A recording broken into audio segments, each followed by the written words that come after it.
Hello everyone, my name is Devraj, a 19-year-old CA aspirant along with a regular student of Delhi University. इस video में मैं discuss करने वाला हूँ कि आप रेगुलर कॉलेज के साथ सीए कर सकते हैं कि नहीं। ज़्यादा टाइम वेस्ट ना करते हुए सीधा टॉपिक पे चलते हैं। Basically the thing is first of all college timing. आपका जो रेगुलर कॉलेज है, एक तो रहता है आपका मॉर्निंग कॉलेज, एक होता है इवनिंग कॉलेज। जो मॉर्निंग कॉलेज होते हैं वो स्टार्ट होते हैं 8:30 से 10:30 बजे तक एंड चलते हैं बेसिकली 2-3।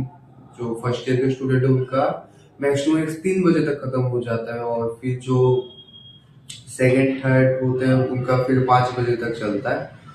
और जो इवनिंग कॉलेज होते हैं वो बेसिकली 1, 2 या 3 बजे से चालू होते हैं और 8, 8:30 तक चलते हैं।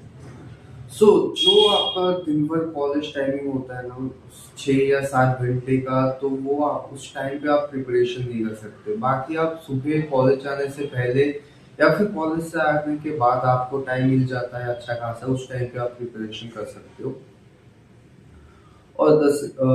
फिर दूसरा पॉइंट आता है एकोमोडेशन।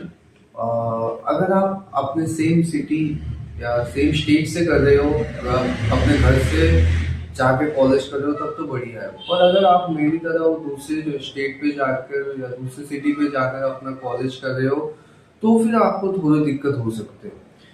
जैसे कि आप दूसरे स्टेट पे जाओगे, फिर आपको पीजी या फिर फ्लैट लेना पड़ेगा रेंट पे।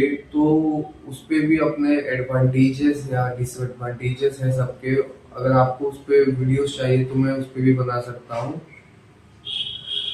अभी इस टॉपिक पे कंटिन्यू करते हैं। तो बेसिकली आप अगर अपने घर से बाहर आ रहे हैं तो आपको बहुत कुछ मैनेज करना पड़ेगा।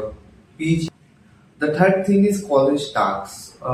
जैसे कि आप कॉलेज में होंगे तो मोस्ट अगर आप बीकॉम या बीकॉम प्रोग्राम या फिर बीकॉम ऑनर्स कर रहे हो तब तो बढ़िया है। अगर दूसरा कोर्स ले रहे हो तो फिर थोड़ा दिक्कत है। बीकॉम ऑनर्स पे क्या होता है कि आपका ऑलमोस्ट 60 to 70% सिलेबस सेम ही रहता है। बाकी आपको फिर 30 to 40% के लिए आपको थोड़ा मेहनत करना पड़ेगा, और बाकी जो college assignments, projects and presentation है उनको ऊपर आपको थोड़ा ध्यान देना पड़ेगा। और अगर आप रेगुलर कॉलेज से हो तो आपका अटेंडेंस भी चाहिए होगा। वही है, आपको रेगुलर जाना पड़ेगा, और वो जो कॉलेज टास्क वगैरह है वो टाइम टू टाइम कंप्लीट करना पड़ेगा। The third thing is exam timing. So अगर आप कॉलेज में हो तो आपका जो सीए का एग्जाम है और जो आपका कॉलेज का सेमिस्टर एग्जाम है वो ज्यादातर क्लैश करता रहता है। जैसे कि जनवरी 26 जो कि नेक्स्ट अटेम्प्ट है वो जनवरी में है, और दिसंबर में ही मेरा सेमिस्टर एग्जाम है। तो दोनों ऑलमोस्ट ओवरलैप कर रहा है, बस 15 दिन का ही गैप है। वैसे ही आपको मई में भी जो अटेम्प्ट होगा उस पे भी आपको एग्जाम सेमिस्टर एग्जाम क्लैश होता हुआ दिखेगा। और बस आई गेस सितंबर में थोड़ा मतलब रहता है कि एग्जाम वगैरह नहीं रहता, तो सितंबर अटेम्प्ट ठीक रहता है। बाकी होल ईयर पे आपका एग्जाम क्लैश करता रहेगा। Fourth thing is energy drainage. अगर आप कॉलेज कर रहे हो और ऊपर से रेगुलर कॉलेज कर रहे हो तो आपका क्या होगा कि आप सारा दिन कॉलेज में रहोगे और वहाँ पर क्लासेस वगैरह होंगे, फिर आके आपको इतना टायर्ड हो जाओगे कि आपको पढ़ने का मन ही नहीं करेगा।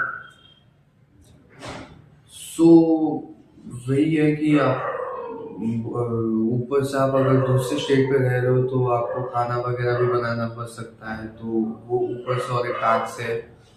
फिर आपको बहुत कुछ मैनेज भी करना पड़ता है। So what's my opinion?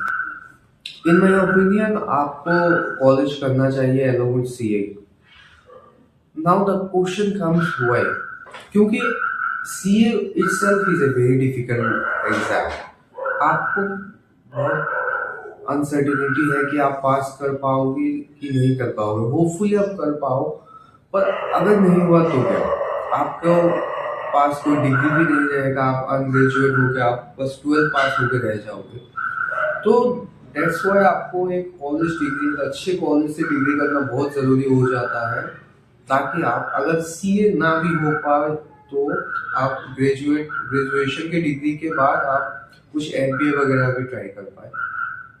Hopefully आपको ये वीडियो पसंद आया होगा, और ये शायद मेरा सेकंड या फिर थर्ड वीडियो है, तो मैं थोड़ा बहुत तो फंबल कर रहा हूँ, आई नो।